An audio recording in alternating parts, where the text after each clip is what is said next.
Hi everybody, so in the last couple of videos I tried to give you an introduction to what general relativity is all about while keeping the maths to the minimum. So hopefully that gives you some idea of how gravity is tied up with reference frames. So really, as Einstein says, gravity, it doesn't really exist. It's just an artifact of the reference frame that you're in, so it's a fictitious force. A uniform gravitational field can be made to appear or disappear just by changing your reference frame. And the same can be done locally for a non-uniform gravitational field.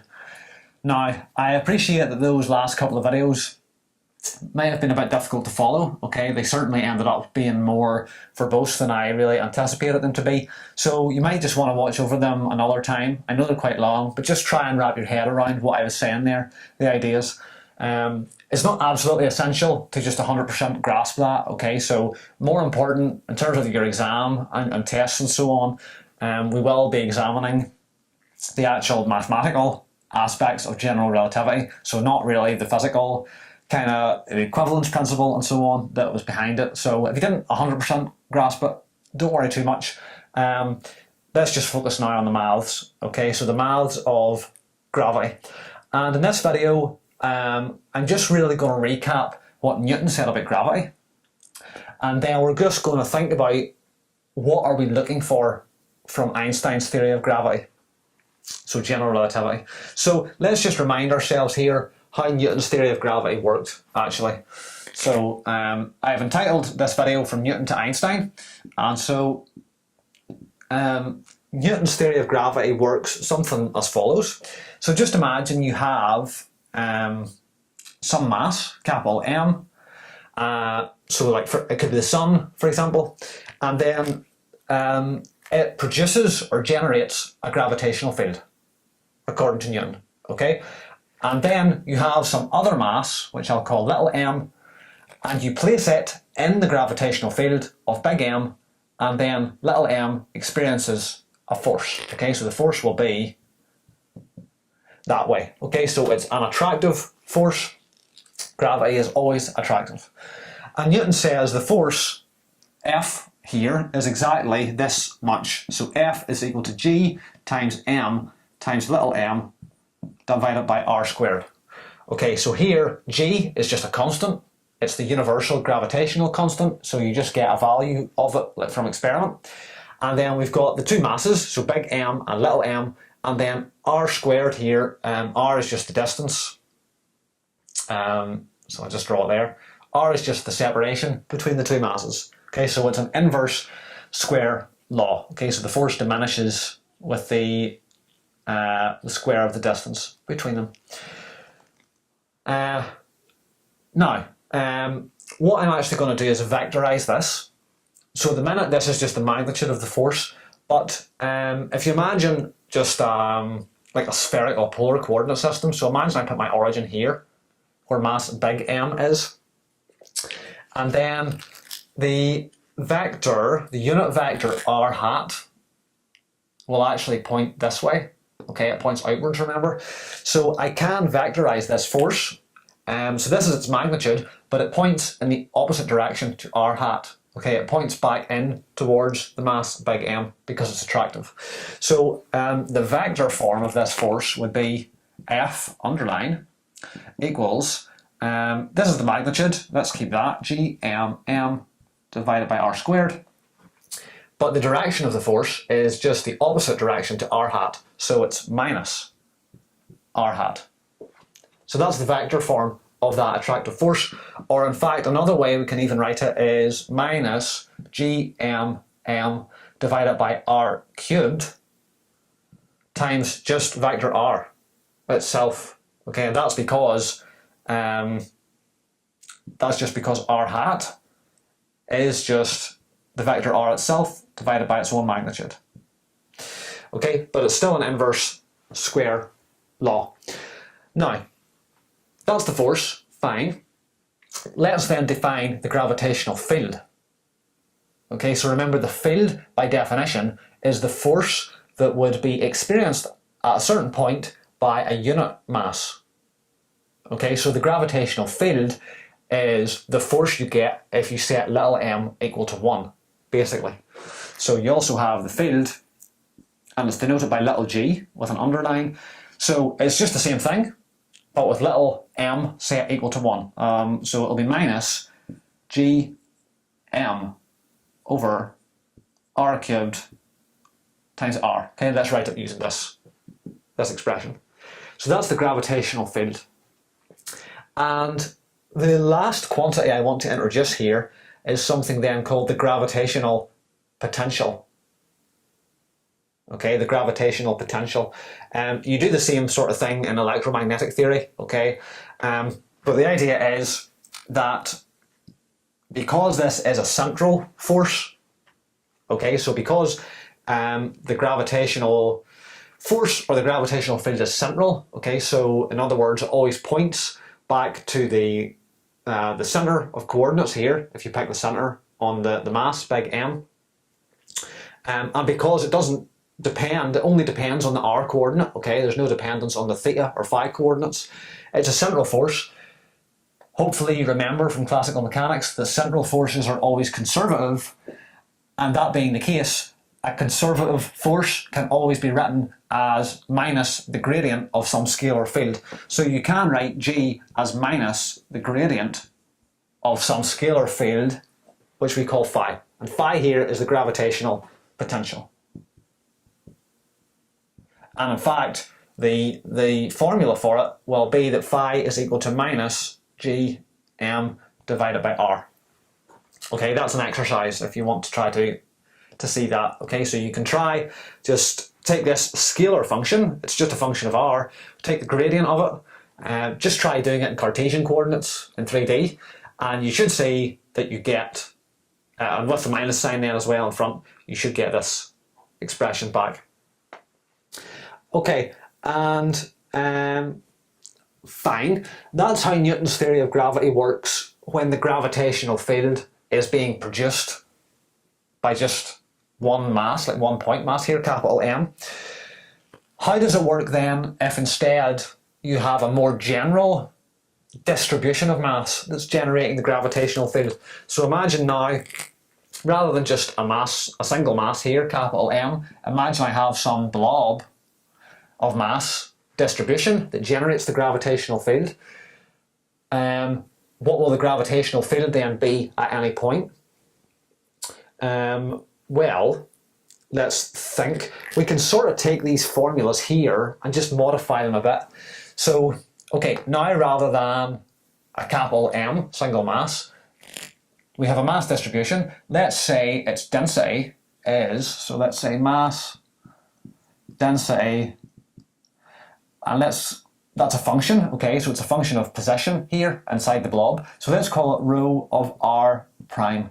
Okay, so we have some origin of space, and then the density at a particular point, r prime, inside the blob is given by rho of r prime. Okay, that's just a scalar function, the mass density now. So it kind of replaces this capital M here.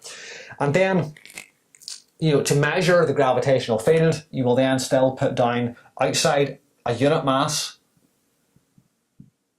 okay, as we did here, just with little m equals 1. Okay, that's what you get, how you get gravitational field. Okay, it's just the force experienced by a unit mass. Okay, so let's put a unit mass out here, and let's, from the same origin, then let's call its position r.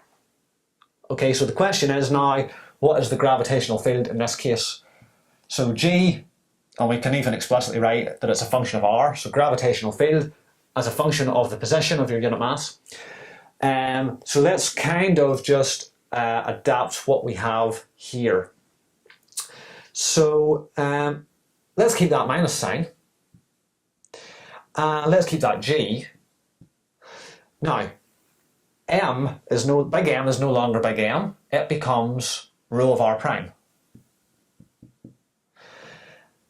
And then we still have r divided by r cubed. Okay, we have that vector r divided by r cubed. But what was r in this case? Okay, so in this case over here, we had our origin at the center of the mass m.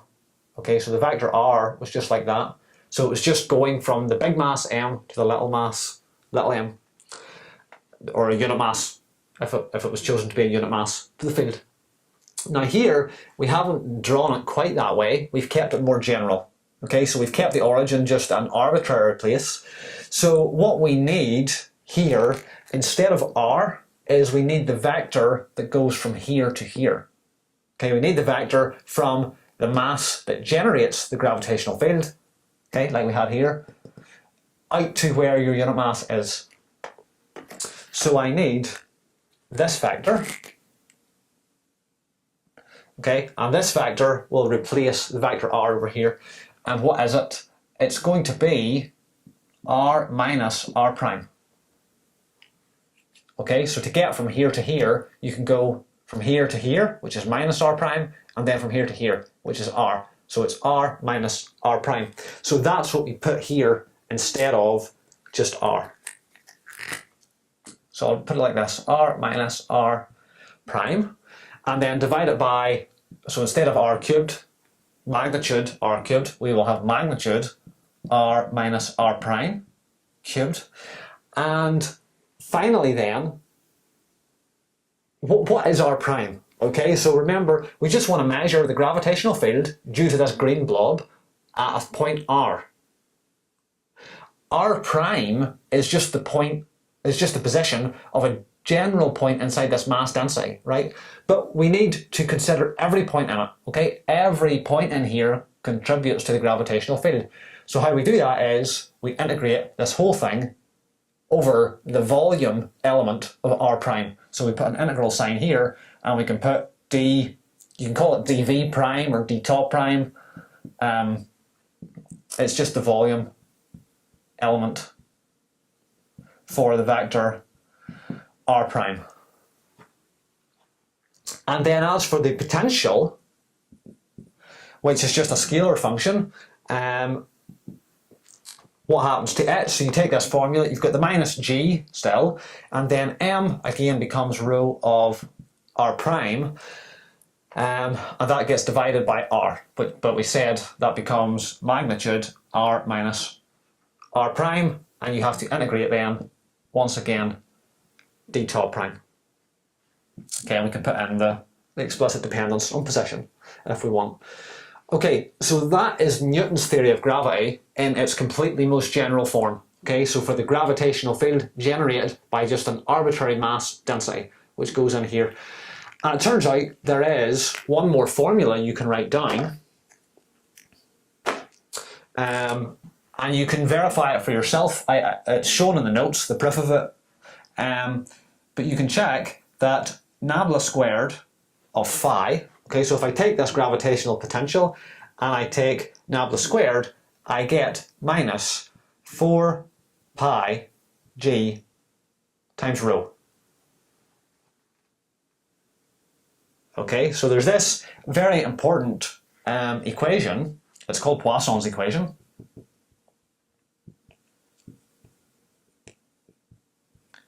Connecting the mass density, okay, the density of mass that generates the gravitational field, and it's connected to then the resulting gravitational potential.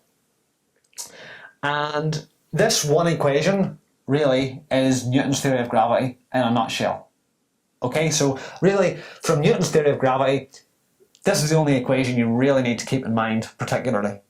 Okay, so nabla squared phi equals minus 4 pi g of rho, Poisson's equation. So you want to find the gravitational field due to a particular distribution of mass. This equation tells you how to do it. Okay, so take your mass distribution, mass density function, put it here, solve this equation for the gravitational potential, phi. Now, that's not straightforward, okay? Nabla squared here, well, what's nabla squared? Or del squared? That's d2 by dx squared plus d2 by dy squared plus d2 by dz squared. So this is a second order linear differential equation for phi. Okay, so not totally straightforward to solve, but that's what you have. Okay, a second order linear differential equation for the gravitational potential phi. Okay, so long as you know the mass distribution that's producing the field. So solve it, you get the gravitational potential. Okay, and then from there, If you wish to, you can get the gravitational field and the force, and from then using Newton's second law, you can find how any particle, like a planet or something, will move in this gravitational field. So, how then do we get from there to Einstein's theory of gravity? Well, let's think for a second. Okay, so I've erased the left-hand side of the board here, but I've kept over here the details of Newton's theory of gravity, okay, culminating in this equation, Poisson's equation. Now let's think about what we want for Einstein's theory.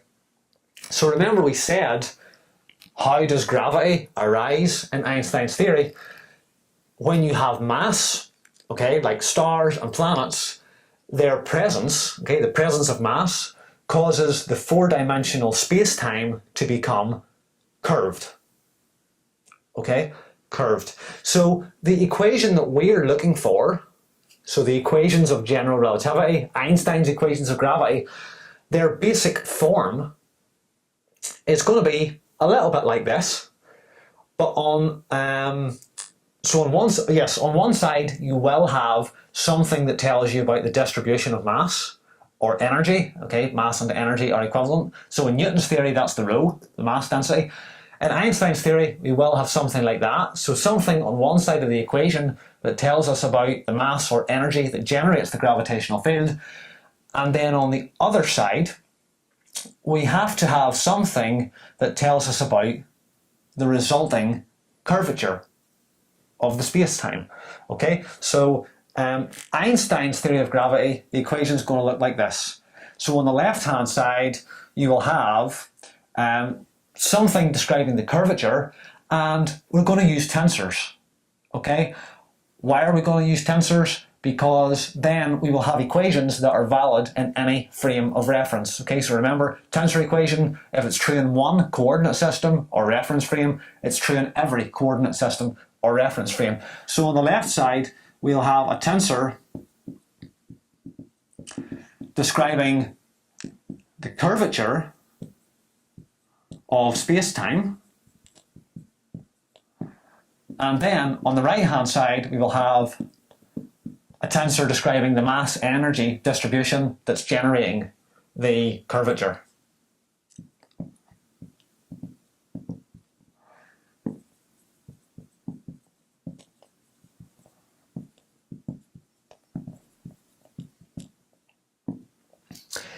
And in Einstein's theory, okay, sometimes in general relativity, this particular model for how gravity works, where the presence of mass causes space-time to become curved, that's sometimes called the metric theory of gravitation. Okay, so ultimately, whatever this equation looks like, what we will want to do is to try and solve it for the metric tensor that describes the curved space-time. So we try to solve, given the mass-energy distribution that causes the curvature, we then try to describe that space with a particular metric tensor. So we try to solve this equation for the metric tensor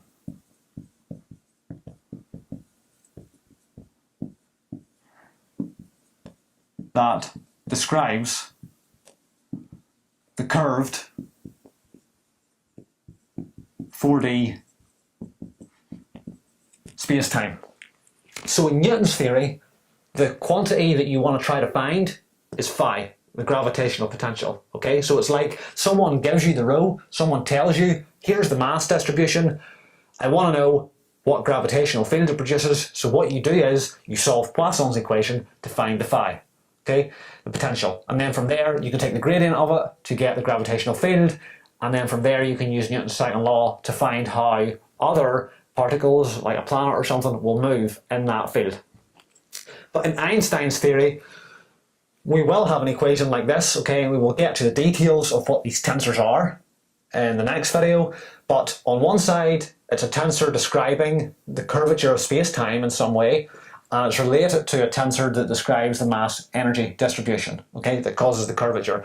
So we want to solve this equation for the metric tensor, okay? So this curved space-time, we will be able to choose some kind of coordinates that describe it, and then there will be a metric tensor, okay, which will have components in those coordinates. So that's what we want to really try to solve here, okay? So this is the fundamental quantity now, the metric tensor.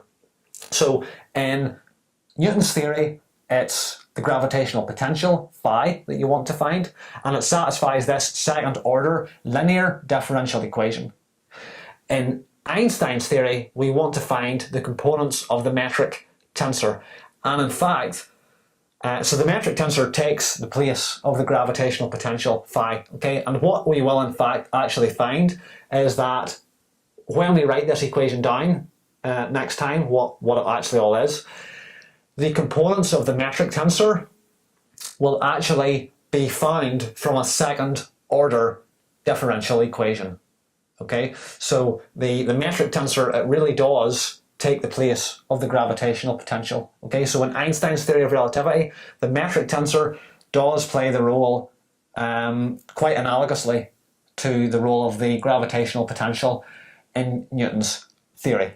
Okay, so this is the basics of what Einstein's theory is going to look like. So we're looking for what these tensors are next, okay? And in the next video, we're gonna see that.